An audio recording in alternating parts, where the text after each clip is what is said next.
Teman-teman, ada potensi besar di saham Saratoga. Kira-kira masih menarik nggak ya? Jangan kemana-mana, nonton video ini sampai selesai ya, and stay tuned.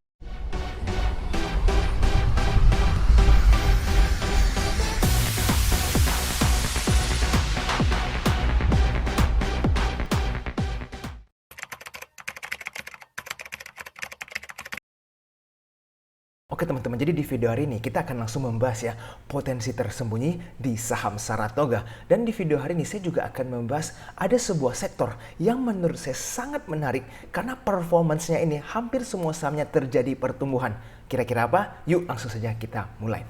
Pertama-tama saya ingin mengucapkan welcome to AJ Invest ya bagi para penonton yang mungkin baru ketemu channel AJ Invest. Jangan lupa untuk follow Instagram kami di ajinvest.official untuk mendapatkan informasi terbaru seputar saham. Nah teman-teman jangan lupa juga setiap hari Minggu jam 8 malam teman-teman bisa selalu ikutan Clubhouse bersama AJ Invest. Di situ banyak sekali insight yang saya sharingkan kepada para penonton semua supaya teman-teman yang khususnya para pemula bisa mendapatkan banyak pengetahuan seputar saham. Nanti saya akan cantumkan di kolom komentar di bawah. Nah, saya juga ingin mengucapkan congrats ya teman-teman bagi para trader ataupun investor yang ikutan IPO Gotoh, di mana teman-teman berhasil jualan di hari pertama. Mungkin teman-teman sudah mendapatkan cuan kisaran dari 12,5% sampai 17%. So, happy cuan for everyone. Nah, ingat, jangan sampai FOMO ya. Kita pastikan sudah mendapatkan profit ini, jangan terburu-buru untuk re-entry. Pastikan dulu nih, nanti akan ada broksam yang bagus di Gotoh, barulah teman-teman kembali re-entry atau nyicil pelan-pelan. Sementara ini kita bisa wait and see sambil memperhatikan broksamnya Gotoh seperti apa untuk beberapa minggu ke depan. Oke teman-teman, kita mulai dari IHSG dulu ya. Di tanggal 14 April, kita melihat bahwa IHSG terjadi koreksi sebesar 0,38%. Ini tidak terlalu besar sih. Nah cuma yang perlu kita perhatikan adalah di Kamis kemarin asing terlihat cukup slowdown nih di saat berbelanja di IHSG. Beberapa minggu terakhir biasa asing itu belanja di atas 500 miliar dalam waktu satu hari. Bahkan ada beberapa kali mereka belanja di atas 1 triliun. Nah cuma di Kamis kemarin kita bisa melihat bahwa asing ternyata hanya net buy sekitar 77 miliar dan ini tidak terlalu besar. Nah PR kita adalah untuk minggu depan kita perlu perhatikan ya, asing ini kira-kira memang sudah mulai slowdown berbelanja di IHSG atau nanti minggu depan kembali jor-joran belanja di IHSG. Kenapa? Karena kalau misalkan IHSG ternyata jumlah dana asing mulai slowdown ya, atau justru mulai berbalik sell off. Nah ini kita perlu hati-hati. Kenapa? Karena memang IHSG sudah sangat tinggi ya, 7.200 lebih. Jadi asing ini sangat berperan dan teman-teman ingatkan dana asing ini juga yang berperan mengangkut IHSG dari angka 6.000 lebih mencapai 7.000 lebih. Jadi kalau nanti asing mulai slowdown atau bahkan exit dari IHSG, kita pastinya harus agak hati-hati saat berbelanja di IHSG. Oke teman-teman, kita langsung saja bahas Saratoga ya. Saya ingin ingatkan berapa pentingnya saham Saratoga di beberapa minggu atau beberapa bulan terakhir ini. Kalau teman-teman yang belum tahu, Saratoga itu adalah investment group. Mereka ini adalah sebuah perusahaan investasi ya, di mana mereka memiliki beberapa saham di portofolio mereka. Nah teman-teman, ini ada beberapa portofolio Saratoga yang di mana perusahaan ini adalah perusahaan IPO. Contohnya seperti MDKA, Adro, PALM, MPMX, AGI, dan juga Tebik. Sebenarnya portofolio Saratoga ini masih ada banyak lagi ya, yang dimana perusahaannya tidak IPO. Cuma ini adalah hal-hal yang perlu saya sampaikan karena teman-teman mungkin akan lebih memahami jika melihat perusahaan-perusahaan ini. Sekarang kita lihat performance-nya ke-6 perusahaan ini. Ini adalah data 1 tahun terakhir, di mana kita melihat MDK ini 1 tahun terakhir terjadi kenaikan 121%. Oke, lalu Adro itu juga 179%. Dan ingin teman-teman harus tahu ya, MDKA dan Adro ini perusahaan yang market cap-nya cukup besar dan dalam waktu 1 tahun bisa membukukan kenaikan performance saham 100% lebih. Itu sebenarnya sangat spektakuler. Oke, kita lanjut. Ada AGI. AGI ini juga naiknya 100,5% dalam 1 tahun terakhir. Dan kita melihat ada MPMX kenaikannya 91% dalam 1 tahun terakhir. Dan kita lihat PALM ini lebih luar biasa lagi ya, 236% dalam waktu 1 tahun terakhir. Dan ada Tebik di mana kenaikannya 23% dalam 1 tahun terakhir. Jadi ini adalah performance ke-6 saham yang ada di portofolio Saratoga. Nah sekarang kita lihat dulu Saratoganya sendiri bagaimana. Ini saya ambil chart 5 tahun terakhir supaya teman-teman ada sedikit gambaran ya. Bahwa Saratoga sekarang harganya 3.820 dan kenaikannya sudah sangat ekstrim ya. Kalau teman-teman perhatikan 2-3 minggu terakhir itu Saratoga masih di bawah 3.000 dan sekarang Saratoga sudah 3.820, spektakuler sekali ya. Nah sekarang kita perhatikan dari sisi fundamentalnya. Teman-teman bisa perhatikan bahwa Saratoga ini net profitnya sekarang 24,9 triliun. Ini adalah all time high dibanding sebelum 5 tahun atau 6 tahun terakhir. Kalau kita perhatikan Saratoga, ini net profit mereka naik 300% ya teman, 3 kali lipat, di mana di tahun 2020 mereka cuma 8,8 triliun, ini net profit ya bersih, dan di tahun 2021 mereka membukukan 24,9 triliun. Spektakuler banget bukan? Nah, kenapa bisa seperti ini? Karena cara Saratoga membukukan profit mereka adalah dari keuntungan mereka berinvestasi. Dan kalau kita lihat dari ke-6 saham yang mereka miliki, yaitu saja sudah naik dalam 1 tahun terakhir itu 100% lebih rata-rata, dan itu sangat amazing. Belum lagi perusahaan-perusahaan lainnya. Ya, jadi itu kenapa Saratoga bisa membukukan profit setinggi ini. Dan kalau teman-teman lihat tadi secara harga, Saratoga kan sudah naik terus-menerus, ya kan? Tetapi kalau kita perhatikan dari PBV-nya, ternyata masih di bawah 1, 0,93. Jadi teman-teman, kenapa bisa seperti ini? Walaupun kenaikan harga Saratoga sangat signifikan, mereka ini masih belum overvalue ya, karena PBV masih di bawah 1 dan kita bisa melihat PE ratio mereka cuma 2.09. Jadi kalau secara fundamental saham ini tidak overvalue. Jadi kalau teman-teman nanti cara memonitor performance Saratoga adalah kita lihat beberapa saham yang mereka pegang nih. Kalau terus-terusan bertumbuh, maka nanti performance-nya ataupun revenue mereka, net profit mereka akan terus meningkat. Jadi teman-teman definitely perhatikan saham yang satu ini ya. Sekarang kita lihat dari sisi foreign flow bagaimana. Kalau kita lihat dari weekly foreign flow, ini sebenarnya asing juga asik berbelanja di saham Saratoga ya. Dari bulan Februari sampai April, asing terus berbelanja setiap minggunya. Hanya di April mereka ada sedikit sell off ya. Nah jadi teman-teman tinggal perhatikan beberapa minggu ke depan apakah asing lanjut berbelanja di Saratoga atau mereka sudah mulai profit taking. Nah sekarang kita lihat dari sisi bandarmologinya ya. Broksamnya kalau saya tarik dari tanggal awal Maret, ini kalau dari sisi akumulasi sebenarnya cukup menarik ya, dan dipimpin oleh ODPDZP. Oke, ketiga ini dananya cukup besar saat berbelanja di Saratoga. Dan kalau kita compare dengan ke-7 net sell, ternyata memang ada akumulasi yang terjadi ya. Walaupun tidak terlalu besar, tetapi teman-teman bisa melihat definitely ada akumulasi terjadi di saham Saratoga. Nah, yang teman-teman perlu perhatikan adalah average price mereka. Sekarang kita lihat ODPDZP ini, mereka rata-rata mempunyai average price di 3.000 sampai 3.200-an. Jadi kalau teman-teman baru mau belanja di Saratoga di 3.800, definitely ketinggian karena bandar-bandar mereka punya average cukup rendah. Nanti saat Saratoga mulai terjadi koreksi ya, mendekati average price bandar, nah disitulah teman-teman mendapatkan kesempatan untuk berbelanja ke saham ini. Tetapi jika teman-teman sudah punya saham-saham Saratoga ya, itu kalau mendekati average price bandar ataupun bahkan di bawah, jangan terburu-buru profit taking karena potensi mereka masih sangat besar. Nah sekarang kalau teman-teman kepingin entry seperti yang tadi saya tunjukkan, sebaiknya itu di bawah 3.000 atau mendekati average price bandar 3.000 karena disitulah banyak bandar melakukan akumulasi. Kalau teman-teman beli di 3.800, nantinya khawatir teman-teman tidak ada dana yang cukup untuk average down karena selalu ada potensi untuk terjadi koreksi. Oke teman-teman, ini baru saja naik nih Saratoga, jadi teman-teman jangan FOMO ya di saham yang satu ini.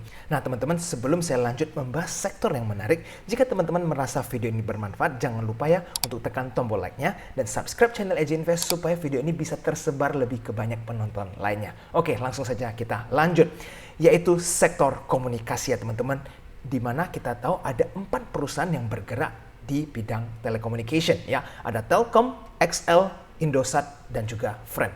Nah, kita akan membahas keempat perusahaan ini. Coba kita lihat dari operating profitnya. Teman-teman lihat saja, dari sebelumnya operating profitnya Excel tidak pernah menyentuh angka 4. Dan pada tahun 2021, Excel berhasil membukukan operating profit 4 triliun. Dan ini terjadi lonjakan yang cukup signifikan kalau kita bandingin dengan tahun 2020.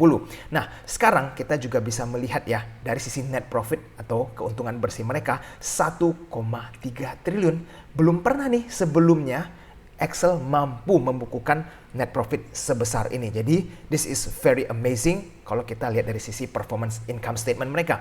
Nah, yang tidak kalah menariknya teman-teman, kita bisa melihat dari total equity mereka juga mulai kembali menambah total equity mereka ya, yang dimana sempat ada terjadi penurunan dari tahun 2017 ke tahun 2018, ada sedikit drop ya, tetapi pelan-pelan mereka mulai kembali menambahkan equity mereka. Dan ini menunjukkan bahwa ada kemungkinan pemilik-pemilik Excel ini masih kepingin ekspansi untuk kedepannya. Dan teman-teman bisa melihat PBV Excel ini 1,45, which is not too expensive kalau kita bandingin dengan telekomunikasi lainnya. Sekarang kita perhatikan Telkomsel teman-teman. Nah, kalau kita lihat dari performance Telkom, kita bisa melihat ternyata juga terjadi improvement ya. Dari tahun 2020 yang dimana net profit mereka 16,7 triliun berubah menjadi 18,9 triliun. Dari sisi equity, modal mereka juga ada penambahan nih. Dari yang 117,9 triliun menjadi 118,8 triliun.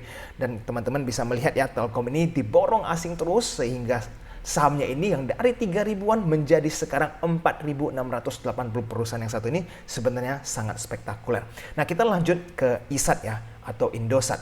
Bagaimana dari sisi performance-nya? Sebenarnya juga ISAT ini, lihat saja performance-nya ini luar biasa sekali ya. Di saat mereka terjadi merger dan sekarang sudah terjadi konsolidasi, ini pembukuan mereka net profit 6,8 triliun yang dimana sebelumnya tidak pernah terjadi ISAT membukukan profit sebesar ini. Begitu juga dengan operating profit ya, sekarang 10,4 triliun. Fantastis sekali ya teman-teman.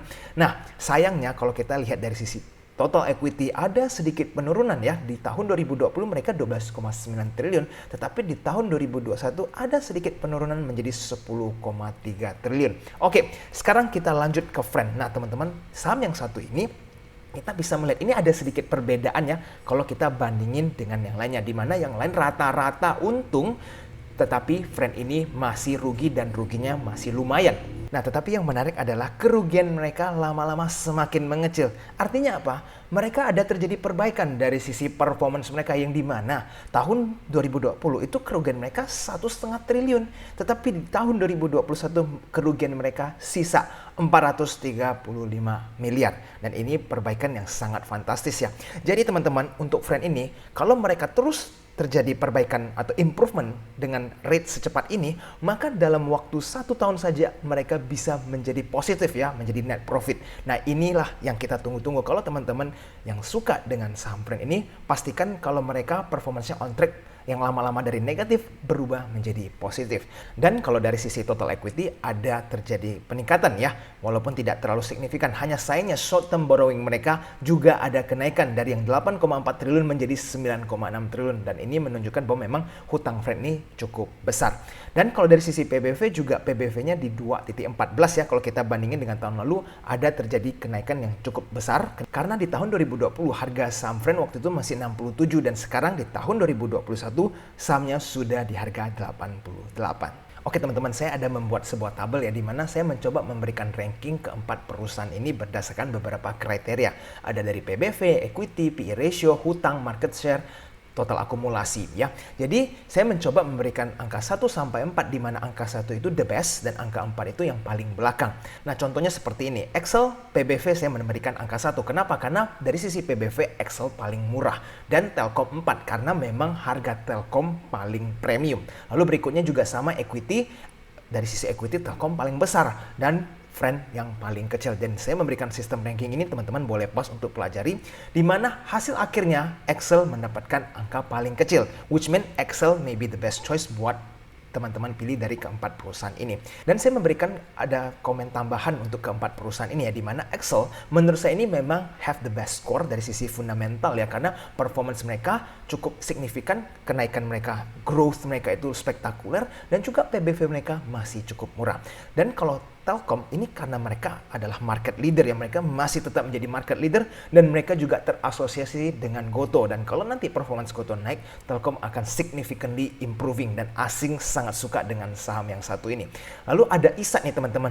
Kalau saya lihat dengan setelah mereka merger ya dengan Tri, performance mereka ada lonjakan yang sangat signifikan dan mereka moving in the right track. Kalau untuk Friend, mereka ini turnaround story ya, di mana perusahaan yang sebelumnya rugi cukup besar, dan kalau mereka pelan-pelan bisa terus perbaiki memperbaiki kinerja mereka dan akhirnya membukukan net profit, maka kalau saya lihat friend ini bisa memberikan potensi highest capital gain. Oke, kalau kita pelajari dari broker summary, ini data saya ambil 1 bulan terakhir ya, dimana datanya dari 16 Maret sampai 16 April. Kalau kita pelajari untuk ISAT, ada sedikit distribusi ya, walaupun agak minim tetapi memang ada distribusi di 1 bulan terakhir. Dan average price bandar ini di kisaran 5.200-an. Jadi teman-teman kalau lihat dari harga sekarang, current price mendekati harga bandar. Cuma ingat, ada terjadi distribusi sekarang untuk saham ISAT yang satu ini. Nah, kalau untuk friend, teman-teman bisa melihat berbeda. Ini akumulasinya cukup besar justrunya dan dipimpin oleh broker AI. Pada saat video ini dibuat, friend harganya 88 dan kalau kita perhatikan harga bandar ini rata-rata di bawah 80. Jadi teman-teman kalau berhasil beli friend di bawah 80 ini sangat menarik. Tapi kalau teman-teman yang baru kepingin beli friend, pastikan mendapatkan harga yang mendekati harga 80 atau di bawah supaya tidak terlalu jauh dari harga bandar. Ingat, ini AI sudah punya banyak banget barang dengan average price 77.42. Nah, sekarang kita lihat kalau Telkom bagaimana teman-teman. Telkom juga akumulasinya sangat besar ya, apalagi asing ini sudah borong Telkom dengan dana yang sangat banyak. Nah, bagaimana kita lihat dari sisi average price-nya. Average price mereka 1 bulan terakhir di 4.500-an dan ini tidak terlalu jauh dengan current price. Cuma teman-teman harus perhatikan ya, kalau kita tarik data lebih jauh lagi, Telkom ini average price bandar mungkin akan drop karena asing sudah borong saham Telkom ini berbulan-bulan. Jadi teman-teman tetap mesti waspada kalau baru mau masuk ke saham Telkom. Nah, kalau Excel teman-teman kita bisa melihat juga terjadi akumulasi ya, walaupun tidak terlalu besar dibanding Telkom ataupun Friend, tetapi kalau kita bandingin dari top 7 buy dan top 7 sell, Excel mulai ada akumulasi di 1 bulan terakhir. Nah, bagaimana kita lihat dari sisi average price bandar? Ternyata average mereka ada di kisaran 2.700, ya, ini top 3 AZ, BB, dan DX ini rata-rata di 2.700-an dan ini dekat dengan current price sekarang Excel di mana 2.710. So definitely teman-teman boleh perhatikan kalau nanti ada terjadi akumulasi lanjutan di saham Excel, teman-teman bisa mulai cicil di saham yang satu ini. Oke, jadi kira-kira itulah keempat saham telecommunication. Jadi teman-teman bisa memilih kira-kira mau pilih yang mana. Ingat, tidak perlu beli keempat perusahaan ini ya, karena mereka sama-sama bergerak di sektor yang sama. Oke, berikutnya adalah honorable mention ya teman-teman. Ini saya ingin ingatkan ke para penonton bahwa jangan lupa untuk dua sektor ini ya, CPO yaitu palm oil dan juga minyak ya, dimana kita bisa melihat palm oil juga mulai kembali lagi ya, rally-nya tidak karu-karuan, dimana sempat ada koreksi di bawah 6.000. Sekarang pada saat video ini dibuat, harga CPO sudah kembali ke 6.465 dan ada potensi lanjut naik, bisa saja mungkin lanjut ke 7.000. Jadi teman-teman don't forget about CPO karena bisa saja potensinya nanti dividennya cukup lumayan besar. Nah, berikutnya adalah oil ya teman-teman. Pada saat video ini dibuat, harga oil itu sudah kembali di atas 100 dan ini kita bisa melihat masih ada penguatan ya. Kalau misalkan nanti oil ini lanjut tembus 110, kembali lagi ke 115 atau bahkan 120, maka sektor minyak teman-teman definitely bisa perhatikan dan sahamnya yaitu adalah Metsi. Teman-teman layak untuk perhatikan. Kalau broker sahamnya sudah bagus, definitely teman-teman bisa ikut nimbrung karena lihat saja harga minyak masih di atas 100. Nah, kalau untuk kelapa sawit, emiten sahamnya sebenarnya cukup banyak ya. Ada Ali, ada LSIP, ada DSNG, ada SSMS, ada SIM, dan masih banyak lainnya. Jadi teman-teman tinggal pilih, perhatikan yang paling profitable, teman-teman boleh ikut. Kenapa? Karena di situ baru teman-teman bisa dapat dividen yang besar. Kalau teman-teman masuk ke sektor SIPO yang profitnya tidak gede, teman-teman jangan harap bisa mendapatkan dividen yang besar. Oke? Nah teman-teman, video hari ini sampai di sini dulu ya. Bagi para penonton yang mungkin masih pemula, ada 3 video yang cocok untuk teman-teman nonton, yaitu tentang right issue, tentang bandarmologi, cara menganalisa saham dengan kacamata bandarmologi, dan juga high dividend stock, di mana teman-teman bisa memperhatikan ada beberapa saham yang layak untuk dipegang menggantikan deposito teman-teman, dan ini nanti ada di kolom deskripsi di bawah. Oke, sampai jumpa di video selanjutnya. I'll see you again next time. Bye bye.